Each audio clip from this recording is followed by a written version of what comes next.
میں انہیں اندر جاتے اور جھکتے اور سجدہ کرتے ہوئے دیکھتی تھی۔ بچپن میں مجھے یہ سب دیکھنا بہت اچھا لگتا تھا۔ میں یہ سب دیکھنے کے لیے دن میں چند بار دوڑ کر کھڑکی کے پاس جاتی۔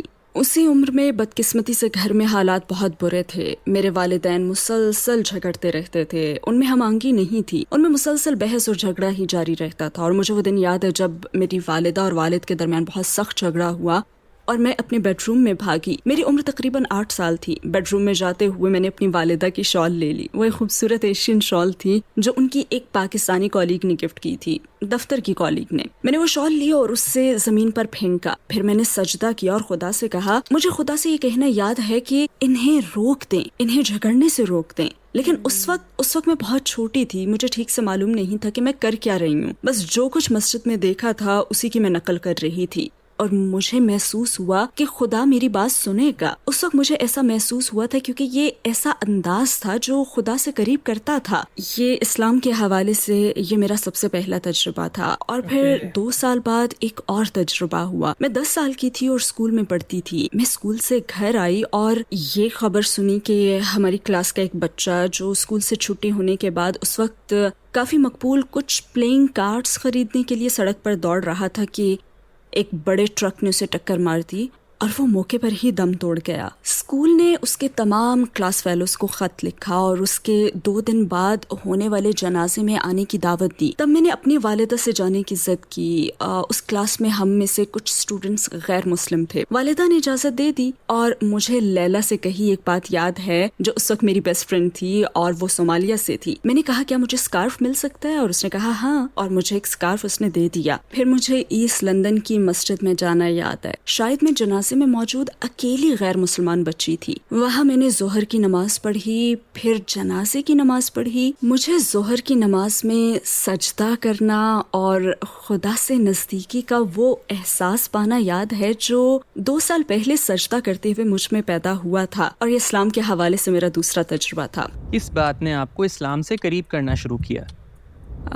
گھر میں حالات بدتر ہو گئے، بلکہ بدترین۔ گھر میں بے پناہ ڈومیسٹک وائلنس تھا۔ میں اس کا جذباتی اور ذہنی اثر لے رہی تھی، اور سبحان اللہ پھر اللہ نے ایک بچی کو مجھ سے ملا دیا۔ وہ سیکنڈری اسکول میں میری کلاس فیلو تھی، اور کلاس کی تمام مسلمان لڑکیوں میں سے صرف وہی اسلامی تعلیمات پر عمل کرتی تھی۔ باقی لڑکیاں بہت کلچرل تھیں، لیکن وہ اسلام پر بہت زیادہ عمل کرنے والی تھی، اور وہ بھی گھر میں میری طرح ہی کے تجربے سے گزر رہی تھی۔ لیکن اس کے والدین کے درمیان معاملہ میرے مقابلے میں کہیں زیادہ خراب تھا۔ اس کی والدہ سبحان اللہ گھریلو تشدد کا شکار تھی، انہیں روزانہ مارا جاتا تھا، اور اس کے باوجود وہ پرسکون تھی، وہ امن میں تھی۔ اور مجھے اس سے یہ کہنا یاد ہے کہ تمہارے گھر کے حالات مجھ سے کہیں زیادہ برے ہیں، میں ٹوٹ کر بکھر رہی ہوں لیکن تم سکون میں ہو، یہ سب کیسے ہے؟ تم یہ سب کیسے برداشت کر رہی ہو؟ کیونکہ میں تو اس کا بہت زیادہ اثر لے رہی ہوں۔ تب اس نے کہا تھا کہ یہ میرا ایمان ہے جو مجھے اس پریشانی سے نکالتا ہے۔ تب ظاہر ہے میں مسلمانوں کو جانتی اور سمجھتی تھی، لیکن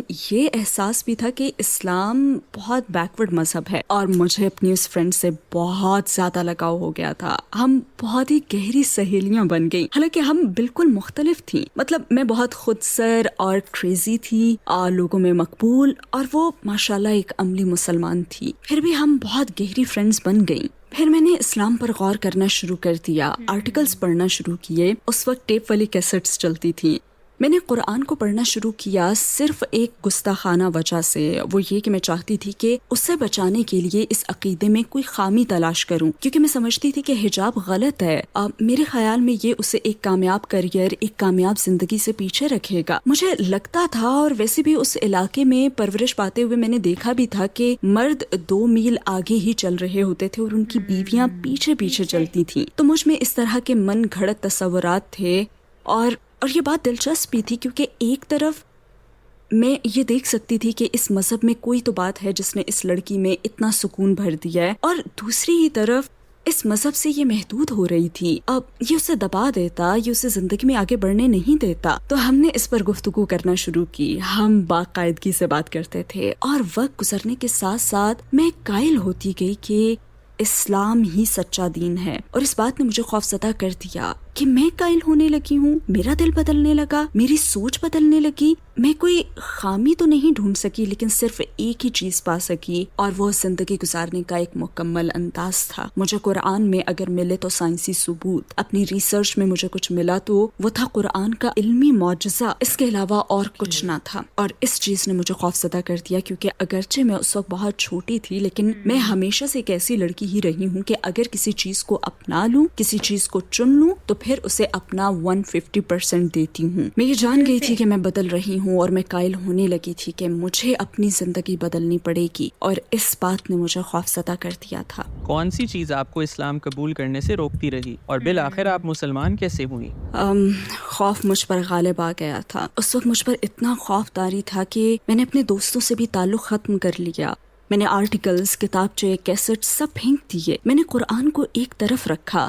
یہ مجھ پر ذہنی جذباتی طور پر بہت زیادہ حاوی ہو رہا تھا. میں اپنے ایمان سے خوفزدہ تھی. میں اس بات سے خوفزدہ تھی کہ مجھے اپنی زندگی بدلنی پڑے گی. میں یہ نہیں کہتی کہ مجھے اپنی زندگی سے بے حد پیار تھا لیکن میں آزاد تھی اور اپنی آزادی کو ختم کر دینا بہت زیادہ خوفزدہ کرنے والی چیز ہے, خصوصاً جب آپ کو معلوم ہی نہ ہو کہ آپ اس سے کیا پائیں گے. مگر اب مجھے معلوم ہے کہ میں نے کیا پایا ہے. تو اس وقت میں نے اس سے تعلق توڑ لیا اور بس اپنی زندگی جیتی رہی. پھر مجھے اپنے ایگزامز کی تیاری یاد ہے. وہ ایک ویکنڈ تھا اور میں اپنے ایگزامز کی تیاری کر رہی تھی لیکن پتہ نہیں کیوں میری توجہ بھٹک رہی تھی. میں سوچ رہی تھی تو بس اسلام کے بارے میں, اپنی جانی گئی چیزوں کے بارے میں. ایسا لگتا تھا کہ ان سوچوں نے مجھ پر بمباری کرتی ہو. یہ سوچیں قرآن میں سائنسی ثبوتوں, خدا کے وجود, نبوت کے ثبوت کے بارے میں تھیں اور لگاتار ایک کے بعد دوسری سوچ. پھر میں چہل قدمی کے لیے اپنی رہائش گاہ سے باہر آ گئی, کچھ دیر سکون کا سانس لینے کے لیے. میں سڑک پر آئی جسے روزانہ پار کرتی تھی. میں وہاں کھڑی گرین مین اشارے کا انتظار کرنے لگی. پھر گرین مین اشارہ آیا, لوگ سڑک پار کرنے لگے لیکن میں نہ کر سکی. مجھے لگا جیسے میرے پاؤں زمین سے چپک گئے ہوں اور دماغ میں یہی سوچ تھی کہ اگر میں یہ سڑک یا کوئی بھی سڑک پار کروں اور مجھے کار ٹکر مار دے اور میں یہ جانتے ہوئے مر جاؤں جسے میں بخوبی جانتی ہوں تو اس کا مجھے کیا فائدہ ہوگا. اور یہ خیال مجھ پر طاری ہو گیا. میں اس کی گواہی کیوں نہیں دے رہی جو پہلے ہی میرے دل میں سما چکا ہے. میں کسی طرح گھر واپس آئی, اپنی دوست کو کال کی. اس نے فون اٹھایا, میری آواز سنی اور میری آواز سن کر وہ بہت خوش ہوئی. میں نے اسے کہا کہ میں ایمان لے آئی ہوں اور اب مجھے کلمہ پڑھنا ہے. وہ ویکنڈ تھا اور پیر کے دن میں نے کلمہ پڑھ لیا, الحمدللہ. آپ کے قبول اسلام پر آپ کی فیملی کا کیا رد عمل تھا؟ اس وقت ایک انتہائی دیوانی اور پرجوش نوجوان لڑکی ہونے کے ناطے میں نے اپنی والدہ کو یوں بتایا کہ گھر پہنچے, دروازہ کھٹکھٹایا اور جب انہوں نے دروازہ کھولا تو میں حجاب میں تھی. اس طرح بتانے کا فیصلہ اچھا نہیں تھا. بس یہی کہوں گی کہ یہ فیصلہ اچھا نہیں تھا. انہوں نے کنفیوز ہو کر مجھے دیکھا اور میں نے کہا ہاں میں مسلمان ہو گئی ہوں اور اب یہ میں ہوں. انہوں نے سوچا کہ یہ وقتی ابال ہے, الحمدللہ, اور اس وقتی ابال کو اب 24 سال ہو چکے ہیں الحمدللہ. اور اس کے بعد حالات بہت زیادہ مشکل رہے. میں نے فیملی کھو دی, دوست کھو دیے. میں اتنی کم عمری میں بالکل تنہا رہ گئی. مسلمان ہونے کے بعد شروع کے چند سال بہت مشکل تھے. مسلمان ہونے کے بعد آپ کو کون سے بڑے چیلنج کا سامنا ہوا؟ میری اپنی والدہ کے ساتھ تعلق ختم ہو گیا تھا. اس دوران کافی سارے واقعات ہوئے تھے. انہوں نے کسی اور سے شادی کر لی تھی اور وہ شخص اسلام سے نفرت کرتا تھا. وہ میرے خلاف ہو گیا اور مجھے یاد ہے 17 سال کی عمر میں وہ بہت تکلیف دہ لمحہ تھا جب میری والدہ نے مجھ سے کہا, میں 17 سال کی تھی, انہوں نے مجھے دیکھ کر کہا میری ذمہ داری پوری ہو گئی, مجھے تمہاری ماں رہنے کی ضرورت نہیں اور اب تم آزاد ہو. وہ انتہائی مشکل وقت تھا. اس عمر میں آپ کو فیملی کی ضرورت ہوتی ہے اور اپنی ہی ماں کا رشتہ توڑ لینا بہت زیادہ تکلیف دہ تھا, بہت زیادہ تکلیف دہ.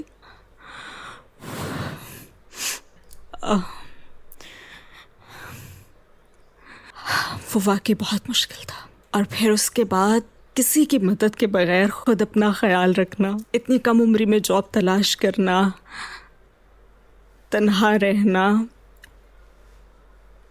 اور اس وقت میں ایسی بے شمار دوسری مشکلات سے میں گزری جو بالکل ذاتی نوعیت کی تھیں, اور فیملی کی سپورٹ کے بغیر یہ سب انتہائی مشکل تھا. میں تنہا جی رہی تھی. میں نے ایک مخصوص گروپ کے ذریعے اسلام قبول کیا تھا, ایک اسلامی گروپ کے ذریعے, جسے بعد میں نے چھوڑ دیا. اور پھر میں بالآخر دوسری انتہا پر چلی گئی. یوں ایک انتہا سے دوسری انتہا پر جاتی رہی. اگرچہ یہ سب کچھ میری فیملی کے ساتھ ہو رہا تھا لیکن میں نہ جان سکی کہ میرا تعلق کہاں سے ہے.